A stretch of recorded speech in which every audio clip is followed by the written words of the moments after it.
എറണാകുളത്ത് കോടതി വളപ്പിനുള്ളിൽ അർദ്ധരാത്രിയിൽ കൂട്ടയടി. 9 അഭിഭാഷകർക്കും 10-ലധികം വിദ്യാർത്ഥികൾക്കും പരിക്കേറ്റു. കാരണമില്ലാതെ അഭിഭാഷകർ തല്ലിച്ചതച്ചതാണെന്ന പരാതിയുമായി മഹാരാജാസ് കോളേജിലെ വിദ്യാർത്ഥികൾ രംഗത്തെത്തി. ബാർ അസോസിയേഷന്റെ കുടുംബസംഗമത്തിലേക്ക് വിദ്യാർത്ഥികൾ അതിക്രമിച്ച് കയറുകയായിരുന്നുവെന്നാണ് അഭിഭാഷകരുടെ ആരോപണം. നമ്മുടെ വിദ്യാർത്ഥികൾ സുഹൃത്തുക്കളെല്ലാം തന്നെ അതിൻ്റെ സ്റ്റേജ് ഒരുക്കലും മറ്റു പ്രവർത്തനങ്ങളും എല്ലാമായി ക്യാമ്പസിനകത്തുണ്ട്. തൊട്ടടുത്ത് നമുക്ക് അറിയാവുന്നതുപോലെ തന്നെ കോടതി കോമ്പൗണ്ടിനകത്ത് ഒരു ബാർ അസോസിയേഷൻ്റെ എന്തോ പരിപാടിയാണ് എന്നുള്ളതാണ് അറിയാൻ വേണ്ടി സാധിച്ചത്. നമ്മുടെ വിദ്യാർത്ഥി സുഹൃത്തുക്കൾ ഈ പറയുന്ന സജ്ജീകരണങ്ങളെല്ലാം ഒരുക്കി ഒരുപറ്റം വിദ്യാർത്ഥികൾ ക്യാമ്പസിനകത്ത് നിന്ന് ആൺകുട്ടികളുണ്ട് പെൺകുട്ടികളുണ്ട്. അവർ ക്യാമ്പസിനകത്ത് നിന്ന് പുറത്ത് വന്ന് ഫ്രണ്ട് ഗേറ്റ് വഴി ഹോസ്റ്റലുകളിലേക്ക് പോകുന്ന ഘട്ടത്തിൽ ഈ വെളിയിൽ ഈ ബാർ അസോസിയേഷൻ്റെ ഈ പറയുന്ന കോടതി കോമ്പൗണ്ടിനകത്ത് വെളിയിലേക്ക് വന്ന ഒരു കൂട്ടം ആൾക്കാർ അവർ ഈ പറയുന്ന രീതിയിൽ അവിടെ പ്രവർത്തിച്ചുകൊണ്ടിരിക്കുന്ന ഒരുപറ്റം അഭിഭാഷകരായിട്ടുള്ള ആൾക്കാർ കടന്നു വരികയും നമ്മുടെ കുട്ടികൾ നടന്നു പോകുന്ന ഗ്രൂപ്പിനകത്തേക്ക് ഇവർ ഇടിച്ചു കയറി അവരുടെ തോളുകളിൽ കൈയിടുക, അവരോട് അസഭ്യം പറയുക. എന്താ മക്കളെ പ്രശ്നം? സിഗരറ്റ് വലിക്കുന്നുണ്ടായിരുന്നു, അവരുടെ കയ്യിൽ മദ്യക്കുപ്പികളുണ്ടായിരുന്നു. സിഗരറ്റ് വലിച്ച് ഈ പറയുന്ന വിദ്യാർത്ഥികളുടെ മുഖത്തേക്ക് ഊതുക. സ്വാഭാവികമായും വിദ്യാർത്ഥികൾ എന്ന നിലയിൽ അതിനെതിരെ പ്രതികരിച്ച ഘട്ടത്തിൽ നമ്മളൊരിക്കലും പ്രതീക്ഷിക്കാത്ത രീതിയിൽ അരയിലുള്ള ബെൽറ്റ് ഊരിയിട്ട് വിദ്യാർത്ഥികൾ അടിക്കുന്നു. തൊട്ടടുത്ത് കണ്ട ഈ പാർക്കിംഗ് എഴുതിയ അതായത് സൈൻ ബോർഡുകൾ അവർ ഊരി അടിക്കുകയാണ് വിദ്യാർത്ഥികൾക്കെതിരെ. പിന്നെ ഈ പറയുന്നത് പോലെ ഈ കോടതിയിൽ ഇന്ന് ഭക്ഷണം പാകം ചെയ്യുന്നതിൻ്റെ ഭാഗമായി മറ്റ് ഉപകരണങ്ങളെല്ലാം കൊണ്ടുവന്നല്ലോ, അതിൽ നിന്ന് പല ഉപകരണങ്ങൾ ഈ സ്ഥലത്തേക്ക് എത്തുന്നു. സ്വാഭാവികമായി ഇവരുടെ ആൾക്കാരുടെ എണ്ണം കൂടിക്കൂടി വരുന്നു. ഈ പറയുന്ന കോളേജ് കോമ്പൗണ്ടിന് നമ്മുടെ ഗേറ്റിന് തൊട്ട് മുമ്പിലാണ്. പിന്നീട് ഈ സംഘർഷം കോളേജിനകത്തേക്ക്, അതായത് കോളേജിനകത്ത് കുറച്ചുകൂടി വിദ്യാർത്ഥികളുണ്ട്, അവർ ഈ പ്രശ്നം കേട്ട് അറിഞ്ഞ് പുറത്തേക്ക് വരുന്ന ഘട്ടത്തിലേക്ക് പിന്നീട് ഏകപക്ഷീയമായ അടിയാണ്. ആരാണ് എന്താണെന്ന് ചോദിക്കുന്നില്ല, ഇവർക്ക് കയ്യിൽ കിട്ടിയ വിദ്യാർത്ഥികളെ മുഴുവൻ ഇവർ അടിക്കുകയാണ്.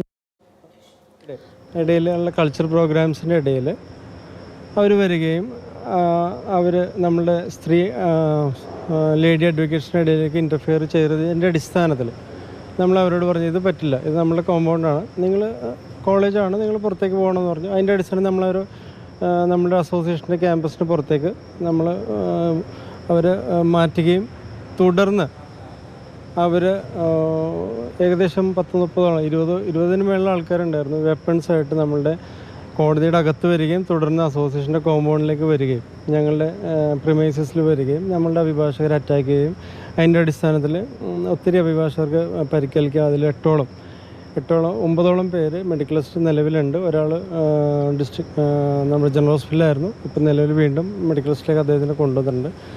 മാരകമായിട്ടുള്ള പരിക്കുകൾ പറ്റിയിട്ടുണ്ട്. തലയ്ക്ക് പൊട്ടലും ഷോൾഡറിന് പൊട്ടലും അങ്ങനെ ഇഞ്ചുറി ആയിട്ടാണ് എല്ലാവരും അഡ്മിറ്റ് ആയിരിക്കുന്നത്. വിവരങ്ങൾ പ്രദീപ് ജോസഫ് നൽകും. പ്രദീപ്, തങ്ങളോട് അങ്ങേയറ്റം മോശമായ രീതിയിൽ പെരുമാറി ബെൽറ്റ് വരെ ഊരി മർദ്ദിച്ചു എന്നാണ് വിദ്യാർത്ഥികൾ പറയുന്നത്. അതേസമയം അതിക്രമിച്ച് കയറിയതുകൊണ്ടാണ് ഈ സംഭവങ്ങളൊക്കെ ഉണ്ടായതെന്നാണ് അഭിഭാഷകരുടെ ആരോപണം. എന്താണ് യഥാർത്ഥത്തിലൂടെ സംഭവിച്ചത് എന്നതിലൊരു വ്യക്തത വരുന്നുണ്ടോ? വ്യത്യസ്തമായ വ്യാഖ്യാനങ്ങളാണ് സംഘർഷത്തിൽ ഏർപ്പെട്ട ഇരു കൂട്ടരും നൽകുന്നത്. ഇന്നലെ രാത്രി ഏതാണ്ട് 11 മണിക്ക് ശേഷമാണ് ഈ സംഘർഷം അരങ്ങേറിയത്. 12-12:30 മണിയോട് കൂടിയാണ് അത് അതിൻ്റെ ഒരു മൂർധന്യത്തിൽ എത്തിയത് എന്ന് പറയാം. ജില്ലാ കോടതി ബാർ അസോസിയേഷൻ്റെ കുടുംബസംഗമം പരിപാടിയായിരുന്നു ഇവിടെ ജില്ലാ കോടതി കോമ്പൗണ്ടിൽ നടന്നുകൊണ്ടിരുന്നത്. ഈ ജില്ലാ കോടതിയും മഹാരാജാസ് കോളേജും പരസ്പരം മതിൽ പങ്കിടുന്നതാണ്. അതായത് മതിലിൻ്റെ ഒരു വശം ജില്ലാ കോടതിയാണ്, ആ മതിൽ കഴിഞ്ഞാൽ തൊട്ടപ്പുറത്ത് മഹാരാജാസ് കോളേജാണ്. ജില്ലാ കോടതി കോമ്പൗണ്ടിലായിരുന്നു ബാർ അസോസിയേഷൻ്റെ കുടുംബസംഗമം നടന്നുകൊണ്ടിരുന്നത്. തൊട്ടപ്പുറത്ത് മഹാരാജാസ് കോളേജ് ക്യാമ്പസിൽ ഇന്ന് അവിടെ നടക്കുന്ന ഷീ ഫെസ്റ്റിവൽ എന്ന് പറയുന്ന വനിതകളെ ആദരിക്കുന്നതിനുള്ള പരിപാടിയുമായി ബന്ധപ്പെട്ട വിദ്യാർത്ഥികളുണ്ടായിരുന്നു. അതിൻ്റെ പോസ്റ്ററുകൾ ഒരുക്കുകയും അലങ്കാരപ്പണികൾ ചെയ്യുകയൊക്കെ ചെയ്യുമായിരുന്നു വിദ്യാർത്ഥികൾ. ഇതിനിടെയാണ് സംഘർഷമുണ്ടായത്. ഈ സംഘർഷത്തിൻ്റെ തുടക്കം എവിടെയാണെന്ന് വിദ്യാർത്ഥികളും പറയുന്നത്. അതായത് മുൻപ് അവർ പറഞ്ഞതുപോലെ ഈ കോടതി വളപ്പിൽ നിന്ന് കുറച്ച് വിദ്യാർത്ഥികൾ പരിക്കേറ്റ നിലയിൽ പുറത്തേക്ക് വരുന്നു. അപ്പോൾ സ്വാഭാവികമായും കൂടുതൽ വിദ്യാർത്ഥികൾ അത് അന്വേഷിക്കാൻ വേണ്ടി എത്തുന്നു. പിന്നീട് കൂടുതൽ സംഘർഷമുണ്ടായി. മഹാരാജാസ് കോളേജ് വളപ്പിലേക്ക് കൂടി ഈ സംഘർഷം വ്യാപിക്കുകയായിരുന്നു. അങ്ങനെ വലിയ മർദ്ദനമാണ് ഏൽക്കേണ്ടി വന്നതെന്ന് വിദ്യാർത്ഥികൾ പറയുന്നു. അഭിഭാഷകർക്കും മർദ്ദനമേറ്റിട്ടുണ്ട്. ദൃശ്യങ്ങൾ നമുക്ക് കാണാം. വിദ്യാർത്ഥികളും അഭിഭാഷകരുമൊക്കെ തലയിൽ തുന്നിലിട്ട് അല്ലെങ്കിൽ കയ്യും ഒക്കെ വെച്ച് കെട്ടി ആശുപത്രിയിലേക്ക് പ്രവേശിക്കുന്നത്. വിദ്യാർത്ഥികളിൽ ഏതാണ്ടൊരു 10-ലധികം വിദ്യാർത്ഥികൾക്കാണ് പരിക്കേറ്റിട്ടുള്ളത്. 9 അഭിഭാഷകർക്കും പരിക്കേറ്റിട്ടുണ്ട്. വിദ്യാർത്ഥികളെ എറണാകുളം ജനറൽ ആശുപത്രിയിൽ പ്രവേശിപ്പിച്ചിരിക്കുന്നു. അഭിഭാഷകർ എറണാകുളം നഗരത്തിലെ സ്വകാര്യ ആശുപത്രിയിലാണ് അഭിഭാഷകരെ പ്രവേശിപ്പിച്ചിരിക്കുന്നത്. നമ്മളിപ്പോൾ ഈ കണ്ടതാണ് ജില്ലാ ആശുപത്രിയുടെ കോമ്പൗണ്ട്, ജില്ലാ കോടതിയുടെ കോമ്പൗണ്ട് എന്ന് പറയുന്നത്.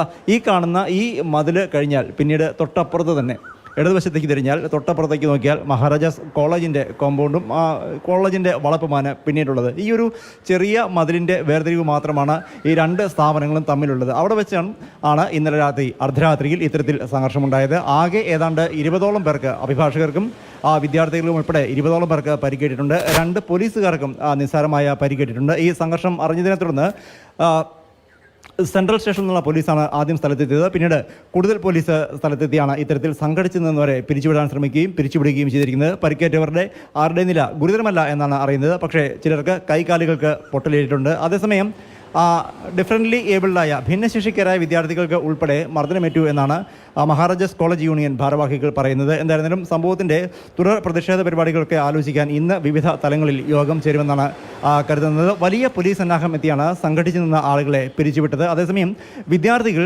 തങ്ങളുടെ കുടുംബസംഗമം നടന്നിടത്തേക്ക് അതിക്രമിച്ച് കയറുകയായിരുന്നു. സാധാരണയായി മുൻ വർഷങ്ങളിലും ഇത്തരത്തിൽ കുടുംബസംഗമം നടക്കുമ്പോൾ കുറേ വിദ്യാർത്ഥികളൊക്കെ എത്താറുണ്ട്, ഭക്ഷണം കഴിച്ച് പിരിയുകയാണ് പതിവ്. എന്നാൽ ഇത്തവണ അത്തരത്തിൽ ഭക്ഷണം കഴിച്ച് പിരിയുന്നതിന് പകരം നൃത്തം ചെയ്യാൻ വിദ്യാർത്ഥികൾ കൂടി ഇറങ്ങി.